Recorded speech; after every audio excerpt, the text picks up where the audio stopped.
Lesson 5, we're going to basically look to curve this top here and then make some additional alterations to some sketches that we'd made earlier on just to give it a little bit more curvature.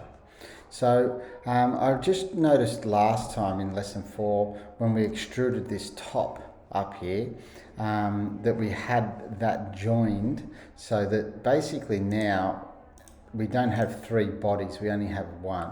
And what we want to do is make sure that we have 3 separate bodies. So what I'm going to do here is come down here to the last extrusion that we've made, and we're going to select that, and we're going to edit that feature. And you'll notice when I made this feature here, I forgot and I missed the step to make it a new body, and it joined it, which means these 3 pieces here are all joined together. So I'm just going to click on this drop down arrow here and change my selection to new body. And what that's going to do now, when I press OK, is it's going to give me 3 different bodies over here. And if you wanted to, you could rename these bodies something else if you wanted to, or you can just leave them as body 1, 2, 3. Or in my case, 1, 2 and 8. The next thing that we want to do is, you'll notice I've already completed this on my sketch, but I want to go back and change the dimensions on these circles here that we put in to make them a little bit more rounder and a little bit more aesthetically pleasing. To do that, we're going to go back to our second sketch that was made, and we're going to right click on that second sketch and hit edit sketch. And you can see here, when we first made these circles, we put 15mm circles at the bottom, 20mm circles here in the middle, and 30mm circles here at the top. What I would like you to do now is basically go back and change those circles. So to do that, you would just simply click on the dimension. To do this, you might need to zoom in and then change it from 15 to 30, and pressing enter will change the diameter of that circle.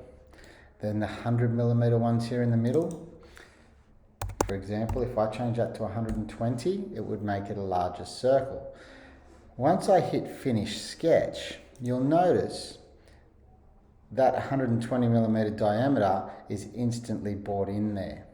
Okay, so you can go back, and that's why we've done it this way, is it's good practice to see how that works. So you can change something back here at the start of a sketch or a project, and that will change it into the future.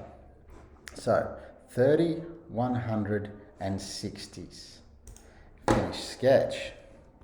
All right, now let's looking at the top of our table. What we're going to do is to put curved, nice round curved edges on the top of our table. And to do that, we're going to hit create sketch, and we're going to select the top surface of our table. And on that table, we're going to draw, on that tabletop, we're going to sketch 4 circles. So C for circle, and we're going to make these circles 60mm. C,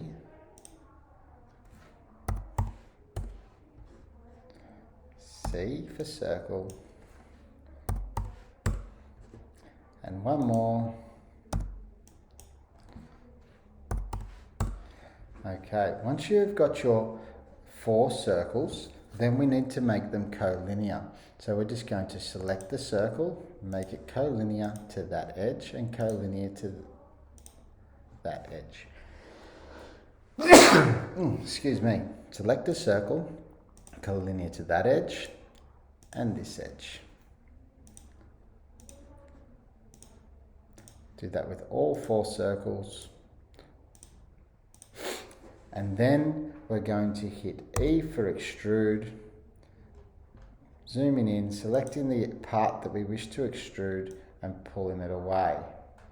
And the distance we want to pull it away this time is -15mm. Okay, so if you are tricky, you can actually select all 4 points in one go, and then pressing, and make sure this operation here is cut, and click OK.